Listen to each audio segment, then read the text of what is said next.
lagi di acara Expert Talk, di mana pada sesi sebelumnya kita sudah membicarakan mengenai resesi ekonomi di Indonesia yang dipaparkan oleh Bu Fida.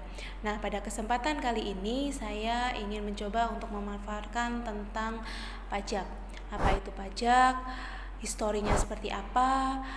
Lalu manfaat apa aja sih yang dapat kita peroleh dari pembayaran pajak yang berasal dari kita?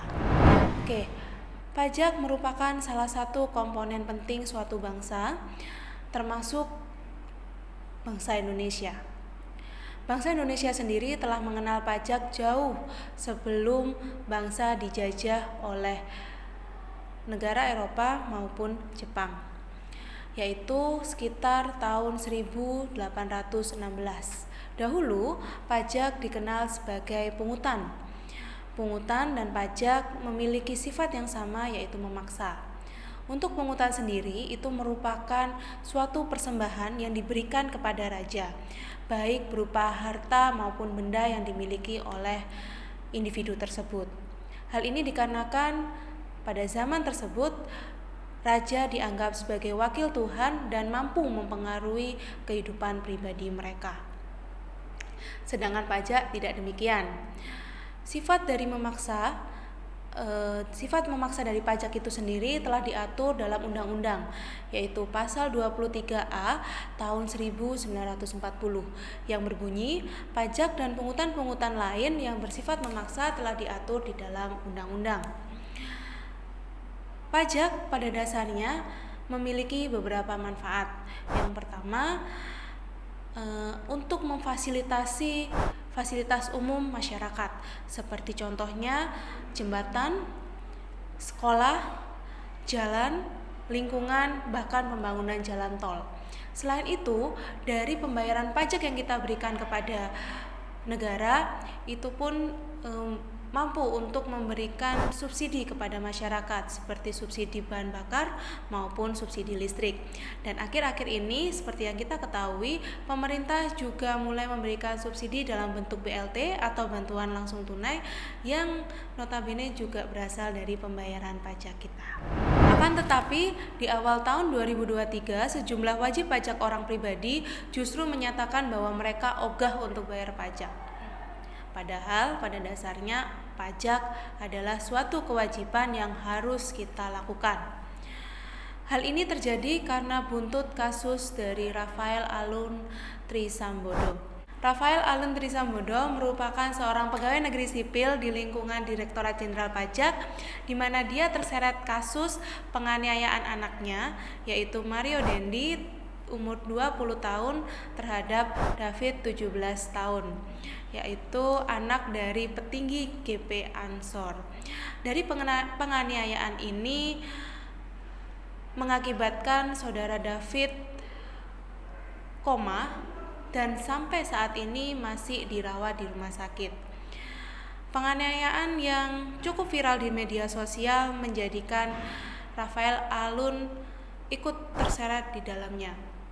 Hal ini dikarenakan Mario Dendi pada saat itu menggunakan mobil Jeep Rubicon milik Rafael, dan setelah ditelusuri, mobil Jeep tersebut belum dilaporkan maupun belum dibayarkan pajaknya. Hal ini mengakibatkan banyak masyarakat berpikir bahwa orang yang berada di lingkup pajak saja tidak patuh terhadap pajak, mengapa masyarakat harus diwajibkan membayar pajak? Nah, persoalan seperti ini menjadi krusial dan bahkan membuat pihak Direktorat Jenderal Pajak berpikir keras bagaimana mengembalikan trust maupun kepercayaan kepada masyarakat. Rafael Alun Trisambodo merupakan salah satu di antara 69 pegawai Kementerian Keuangan yang dinilai memiliki harta ataupun aset tidak wajar atau tidak lazim. Setelah ditelusuri oleh PPATK, Rafael Alun memiliki harta yang nyaris mendekati Menteri Keuangan kita, Sri Mulyani. Harta yang dimiliki oleh Rafael Alun senilai 56 miliar tanpa hutang, atau hutangnya adalah 0 rupiah. Untuk Sri Mulyani itu sendiri memiliki aset senilai 58 miliar. Dan ini sangat jauh selisihnya dibandingkan dengan Direktorat Jenderal Pajak yang memiliki aset hanya senilai 14 miliar. Bahkan Surya Utomo selaku Direktur DJP masih memiliki hutang senilai 5 miliar. Hal inilah yang menjadikan masyarakat bertanya-tanya, dari mana aset tersebut? Apakah aset tersebut berasal dari pajak yang sudah mereka bayarkan atau mungkin dari yang lainnya? Buntut dari kasus Rafael Alun juga mengakibatkan Rafael dicopot dari jabatannya secara tidak hormat.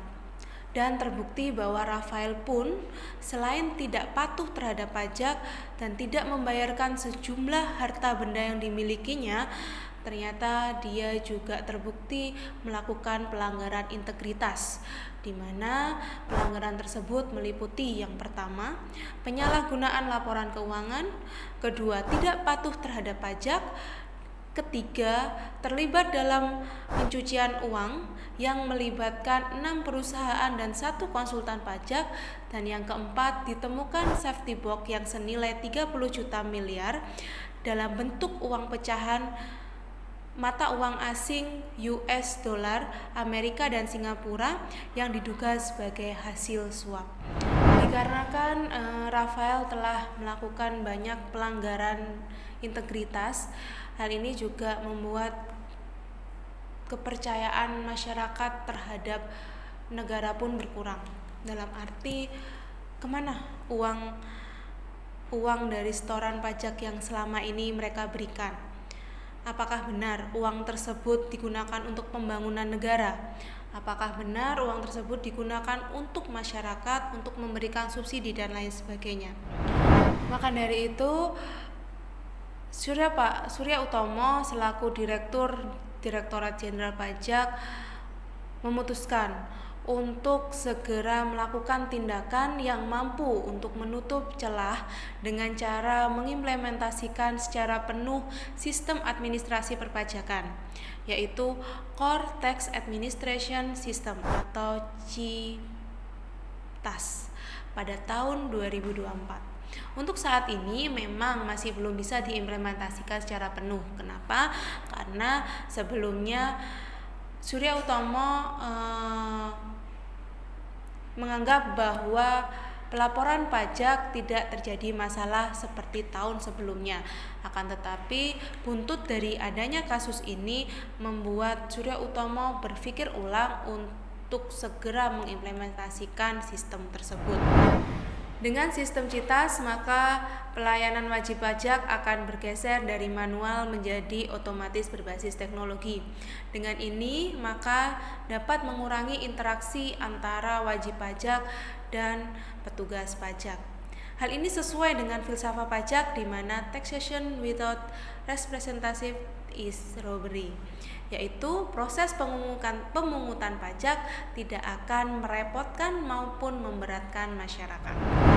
Dengan service and trust yang diberikan oleh Direktorat Jenderal Pajak, maka nantinya masyarakat akan dipermudah mulai dari pelayanannya, lalu kemudian mengembalikan kepercayaan masyarakat mengenai pembayaran pajak. Karena pada dasarnya pajak yang mereka bayarkan itu berasal dari mereka dan untuk mereka sendiri.